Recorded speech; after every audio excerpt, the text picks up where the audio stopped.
जब आप औकात पार कर लेते हो ना अपनी, तो दुनिया आपको सक्सेसफुल मानती है। ये जो वर्ड है ना औकात, ये हमारी हिंदी में ही होता है। इसलिए लोग बेचारे इंग्लिश में आंसर दे रहे थे, उनसे आया नहीं। लिमिट शिमिट लोगों ने कहा, पर लिमिट स्टेटस वो फील ही नहीं आता जो औकात का आता है ना। दैट इज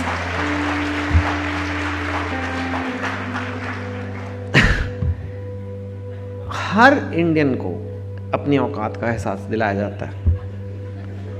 औकात में रह, वो लड़की तुझसे नहीं पटेगी, औकात में रह। अनूप जलोटा जी को भी किसी ने कहा होगा, पर उन्होंने पार की और आज सब उनकी बातें कर रहे हैं। बट ऑब्वियसली आपका पर्पस अलग है। I hope. औकात एक अजीब सा कॉन्स्ट्रक्ट है। हम सब के अंदर वो एक फीलिंग आती है कि मेरी इतनी औकात है और मैं औकात जितना बड़ा सपना ले सकता हूँ। मेरे पेरेंट्स की जितनी इनकम थी, जिस घर में वो रहते थे, जिस शहर से हम आए हैं, उससे 10-20% ऊपर का मैं सपना ले सकता हूँ। उससे 10 टाइम्स 20 टाइम्स का सपना मैं नहीं ले सकता।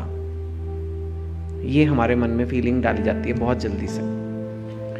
लेकिन ट्रूली सक्सेसफुल आपको तब मानते हैं लोग, स्पेशली जो यहाँ बच्चे भी बैठे हैं, आपको तब मानेंगे जब आप थोड़ा सा औकात क्रॉस करोगे। और ये जो IIT का एग्ज़ाम है ना, इससे ज़्यादा बड़ा प्रूफ नहीं है कि आपने अपनी औकात क्रॉस की as a average student of India. You know, that is what it takes. उस लड़की ने अपनी औकात पार किया, इसलिए आपको वो ज़्यादा सक्सेसफुल लगी स्ट्रेट अवे। वरुण ने भी किया, लेकिन वो उसका जन्म उसी घर में हुआ है, उसी लेवल में जन्म हुआ है, उसी लेवल को मेंटेन कर रहा है, थोड़ा इंप्रूव भी कर रहा है शायद, लेकिन it can not compare to the औकात। क्यों? और आपकी लाइफ में तो वही 100-200 लोग हैं जो आपके फ्रेंड्स हैं, रिलेटिव्स हैं, वो आपको तब ऊपर दिखेंगे जब आप अपनी औकात क्रॉस करोगे। So this exam is not just about physics, chemistry, maths. This exam is also a chance to show कि you can do it, you can cross your औकात and you can get success, right. मैं आपको अपनी औकात बताता हूँ। ये मेरे क्लास 10 के मार्क्स हैं। 76% मेरे मार्क्स आए थे। एंड मेरा घर भी एक मिडिल क्लास घर में हुआ था। अगर आपके पेरेंट्स बिलियनर है तो आपके 76 भी आए या 66 भी आए तो इतना कोई फर्क नहीं पड़ता, लेकिन मेरे को पड़ता था। क्लास 10 में आप कितने साल के होते? 15 साल के होते हो, ऐसे कुछ अराउंड दैट मच। और मेरे को याद है जब मेरा रिजल्ट आया था 76%, घर पे ऐसे रिलेटिव्स वगैरह, मामा जी वगैरह आए हुए हैं, मम्मी आई हैं, डाइनिंग टेबल पे लोग ऐसे बैठे, कोई मर गया है। अंदर आया, घर एकदम क्वाइट। चलो कोई बात नहीं, दिलासा देते ना लोग, चलो कोई बात नहीं। फिर एक बड़ी थॉट के बाद मामा जी ने बड़ी इंसाइटफुल बात की, चलो कुछ ना कुछ तो कर ही लेगा, कुछ ना कुछ। आई डोंट नो इसका क्या मैं मतलब निकालूं। चलो बेटे कोई बात नहीं, अब जाके सो जाओ तुम। मैं चला गया अपने रूम में सोने। कुछ ना कुछ तो करना है। तो कुछ कर रहा था। मैंने कहा मैं प्लान बनाता हूँ अपनी लाइफ का, क्या करूँगा मैं। उस टाइम ना इंडिया में STD बूथ्स बड़े नए नए आए थे। यू नो, STD बूथ आप लोगों को पता भी नहीं है, यंग जनरेशन को STD बूथ क्या होता है। पर हमें अगर यहाँ से पूना फ़ोन करना है तो लाइन में लगना पड़ता था एक दुकान पे लॉन्ग डिस्टेंस कॉल्स के लिए। अब कोई व्हाट्सएप कॉल नहीं होता था तब। आज तो होते भी नहीं STD बूथ, पता नहीं क्या कर रहा होता मैं, शायद जियो के सिम कार्ड बेचता या। पर मेरे को लगा STD बूथ खोलूँगा मैं, और मैं बहुत अगर स्मार्ट हो गया तो 2 STD बूथ हो जाएंगे मेरे, और अगर बहुत ज़्यादा हो गया तो 4 खोल दूंगा, तो मतलब लाइफ सेट है। तो अगले दिन जाके मैंने फिर डाइनिंग टेबल पे अपना प्लान बनाया कि मेरा ये प्लान है, मेरे को STD बूथ खोल लें और मैं बहुत मेहनत करूँगा, 2 से 4 लेके जाऊँगा। देखा लोगों ने मेरा ऊपर नीचे, औकात मेजर हो रही है कि ये सपना बराबर है औकात के कि नहीं। हाँ ठीक है, कर सकता है, ये कर लेना। That was the dream, that was decided. और जाओ फिर सो जाओ तुम। फिर मैं सोने गया। मैंने कहा यार ये तो बड़ी जोर की औकात का ठप्पा लग गया मेरी पीठ पे। 76% जैसे टैटू करा लिया है। और ये भी हो गया कि अभी तुम्हें करना क्या लाइफ में, और तुम 15 साल के हो। और पूरी लाइफ में तुम्हें क्या करना है, एसटीडी बूथ खोलना है, ये तुम्हारा है। इसके बाद कोई तुमसे कभी कुछ नहीं कहेगा। अब सब कुछ तुम्हें करना है, अब तो यही है। मैं कहा यार कुछ तो करना पड़ेगा कि लोग मुझे मुड़ के दोबारा देखें। नहीं तो मैं वो बन गया जैसे फैमिली में जो कज़न होते हैं ना, जो शादी में जाते हैं तो ऐसे आपको बाकी कज़न, अरे ये देखो ये मेडिसिन कर रहा है, अरे ये इंजीनियरिंग कर रहा है, और तू कितने रसगुल्ले खाएगा।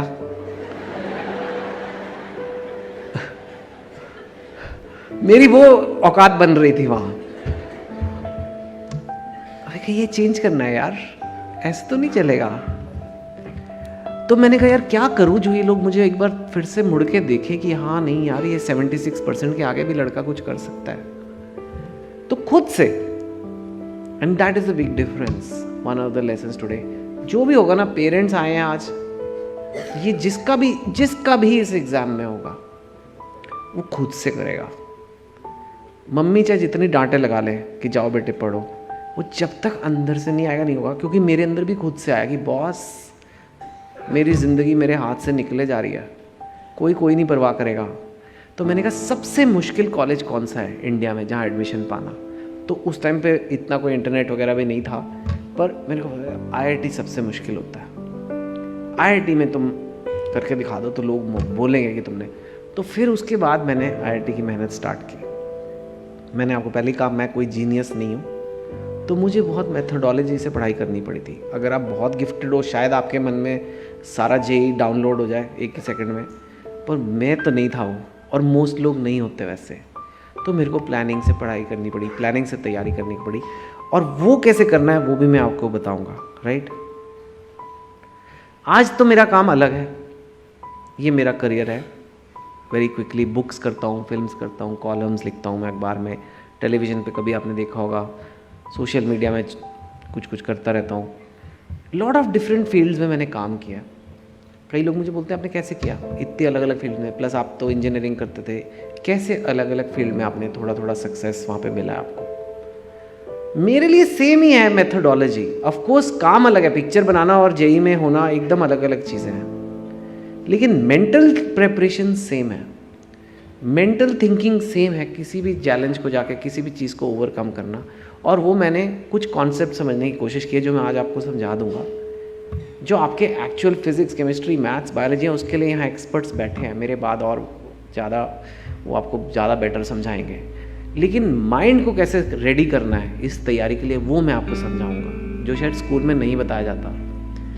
जो लोग घबरा जाते हैं तैयारी करने से, यार ये तो मेरी औकात के बाहर है, ये तो होगा ही नहीं मुझसे, वो मैं आपको समझाऊंगा ऐसा क्यों होता है, आपका माइंड क्यों कहता है ये, so that you are at least in the right frame of mind when you are going for this, right? एक बड़ा इंपॉर्टेंट कॉन्सेप्ट लोग भूल जाते हैं, short effort goals versus long effort goals. ठीक है, सपोजिंग मैं आपको बोलूं कि अपना कमरा साफ करो, आपको कितनी देर लगेगी? 1 घंटा, 2 घंटे मैक्सिमम, चलो बहुत गंदा है तो। आपको मैं बोलता हूँ खाना बनाना है किसी के लिए, कितनी देर लगेगी? 2 घंटे मैक्सिमम। ठीक है, आपको मैं बोलता हूँ बाजार से सब्जी लानी है, 1-2 घंटे लग जाएंगे, ले आओगे। ये गोल्स हैं, गोल है कमरा साफ करना, ये करना। आपने गोल अचीव कर लिया, कर लोगे, हाँ सब्जी ले आना, ले आए, गोल अचीव हो गया। पर क्या आज तक आपने ये सुना है कि यार ये आदमी बहुत सक्सेसफुल है, ये कल 3 किलो टमाटर खरीद के लाया? कहते कभी ऐसे? क्यों नहीं कहते? ये भी तो गोल था, आज का काम था टमाटर लाना, टमाटर के बिना कैसे सब्जी बनेगी? पर नहीं कहते, उसे नहीं कहते आपने औकात पार किया, उससे नहीं कहते आपने सक्सेस लिया, क्योंकि ये छोटी मेहनत के काम है। छोटी मेहनत मतलब एक दिन में 2-3 घंटे की मेहनत के काम। ये काम रोज आते हैं, ये काम रोजमर्रा की जिंदगी है, ये सब करते हैं। इसको करने में भी एक अचीवमेंट, ऐसा नहीं है कि ये कोई मतलब आपकी तारीफ नहीं होनी चाहिए, लेकिन ये कोई नहीं बोलेगा कि ये बड़ा सक्सेसफुल आदमी है, क्योंकि ये छोटी मेहनत का काम है। अगर आपको औकात पार करनी है, मतलब अगर आपको सक्सेस चाहिए, तो इनवेरिएबली काम जो है वो लंबी मेहनत का होगा। ठीक है, अगर मैं आपको कहता हूँ कि मुझे IIT की तैयारी करनी है, 3 दिन में हो जाएगी, हो सकता है ऐसे? अगर मैं आपको बोलता हूँ कि मुझे एक बुक लिखनी है, बस 4 दिन दे दो, हो जाएगा? नहीं हो सकता। मेरे को वेट लूज करना है 10 किलो, परसों तक हो जाएगा। ऐसे हो सकता है? नहीं हो सकता, हो ही नहीं सकता। ये लंबी मेहनत के काम है, और लंबी मेहनत के काम जो है उनको करने का तरीका अलग होता है। वो मैं बताता हूँ कैसे। हम मोटिवेशन की बात कर रहे थे। अगर आपका मन नहीं है कमरा साफ करने का, आपका मन नहीं है खाना बनाने का, सब्जी लेकर आने का, आप अपने आप को क्या कहते हो माइंड में? चल कर ले यार, चल करके खत्म करना, फिर सोएंगे, फिर फेसबुक देखेंगे, फिर टीवी देखेंगे, जो भी है, बस करना, खत्म कर। इसे मैं कहता हूं धक्का मार मोटिवेशन। It is fine. हम धक्का मार मार के अपने आप को अगर आपका मन कर रहा है वो काम करने का, वो तो अलग बात है। आई एम सेइंग सपोजिंग आपका मन नहीं है, आप अपने आप को पुश करते हो, धक्का मार motivation. That's what you do. It doesn't work for long effort goals. You know, कितने लोग मुझे मिलते कहते हैं अच्छा बस बहुत हो गया, अब मैं धक्का मारता हूँ, अब मैं करता हूँ, कल से IIT की तैयारी चालू, मैं कल से 15 घंटे रोज पढ़ूंगा। Very good. पहले दिन आपने 15 घंटे पढ़ा, दूसरे दिन आपने 10 घंटे पढ़ा, तीसरे दिन 5 घंटे पढ़ा, फिर अगले दिन आपने कहा मुझे IIT करना ही नहीं है। ये क्या बकवास है? कैसे लोग जाते हैं वहां पे? क्या उसके ना कुछ लाइफ में हो नहीं रहा क्या? देखो क्या हुआ, आपके माइंड ने आपके साथ गेम्स खेले, आपके माइंड ने आपके साथ गेम्स खेले और कहा कि तू कट ले बॉस, ये बहुत मुश्किल काम है, ये तेरे बस का नहीं है, तो जीनियस लोग करते हैं। बिकॉज आप धक्का मार स्टाइल लगा रहे हो लंबी मेहनत के काम पे। प्रॉब्लम ये हो रही है। एक और एग्जांपल, आप जरूरी नहीं है ये IIT में तो खैर है ही, आप डाइटिंग चालू करो। Just to explain the point, आज से बस डाइटिंग चालू है, शाम को पार्टी हो गई, गुलाब जामुन आ गए, लोगों ने कहा टेस्ट तो कर लो, बड़ा फेमस। इंडिया के आधे कैलोरीज तो टेस्ट में आ रहे हैं, खा थोड़ा ना रहे हम तो टेस्ट कर रहे थे। और फिर अगले दिन सुबह एक्सरसाइज जाना था और ये डाइटिंग मेंटेन करनी थी, पर अरे यार कल रात को पार्टी में मैंने खा ही लिया है, चल अब मैं पराठे खा ही लेता हूँ। अब तो खराब हो ही गई है डाइट। यू नो ये क्या है इक्विवेलेंट? आप सड़क पे जा रहे हो और आप कीचड़ में गिर गए और आपने कहा अब मैं गिर ही गया हूं तो थोड़ा और लोट लेता हूं, अब मेरी पढ़ाई खराब हो ही गई है, मैं JEE की तैयारी छोड़, अब छूट ही गई है 1 हफ्ते से, तो चल छोड़ो अभी मेरे को करना ही नहीं है। That is not what you do. आप कीचड़ में गिरते हो और अगर गिर गए तो उठोगे, नहाओगे, नए कपड़े पहनोगे और फिर चल पड़ोगे। That is what a lot of people can't do, because this is the लंबी मेहनत में यही करना पड़ता है। ये इतनी देर का काम है कि आपको ये सब सीखना पड़ेगा कि अगर मैं गिरूंगा तो कैसे उठना है। ये छोटी मेहनत में नहीं करना पड़ता। छोटी मेहनत में तो आपको सब्जी लानी है, ले आए हो, ज़्यादातर चांस ही नहीं है गड़बड़ होने का। इसमें होगा, आप तैयारी कर रहे हो, कभी कज़न की शादी आ जाएगी, कभी इंडिया का मैच आ गया, कभी कुछ आ गया, अब आप बोलोगे मेरा कल खराब हो गया तो आज भी खराब कर लेता हूँ। That's not how you do it, right? So that is something to understand, this concept of short effort versus long effort goals. Again, this doesn't require physics, chemistry, maths knowledge. This is mind. In anything in life, always remember this. कुछ बड़ा करना है, लंबी मेहनत करनी पड़ेगी, नहीं तो दुनिया नहीं मानेगी उससे। और वो लंबी मेहनत करनी है तो लंबी मेहनत करना सीखना पड़ेगा। ठीक है? तो ये लंबी मेहनत है, इसी से बिग अचीवमेंट्स आती हैं। इसी से जो आज चीज़ आपको इम्पॉसिबल लगती है, इम्पॉसिबल नहीं होती है वो। उसका सिर्फ ये मतलब है 2 साल की मेहनत है, 3 साल की मेहनत है, right? Examples, writing a book, climbing a mountain and taking entrance exam, they are all same examples. Today we are talking about entrance exams. This is your stage in life. But जो mountaineer है उसको भी mental preparation वही करनी पड़ेगी, right? आप 1 floor सीढ़ी चढ़ सकते हो, लेकिन आप माउंट एवरेस्ट आज नहीं चढ़ सकते। लेकिन अगर 2 साल आपको मैं ट्रेनिंग में लगा दूं, शायद चढ़ जाओगे। Same for IIT JEE preparation. आज आप नहीं कर सकते, लेकिन 2 साल आपको लगा दूं मैं सही तरीके से तो कर लोगे। That's how human beings are, and you have to believe that कि ह्यूमन बींग्स ऐसे ही बेटर होते हैं। कोई भी लंबी मेहनत करके ही आगे बढ़ता है। कोई भी ऐसे नहीं है, किसी का तुक्का नहीं लग गया कि कोई कहाँ से कहाँ पहुँच गया।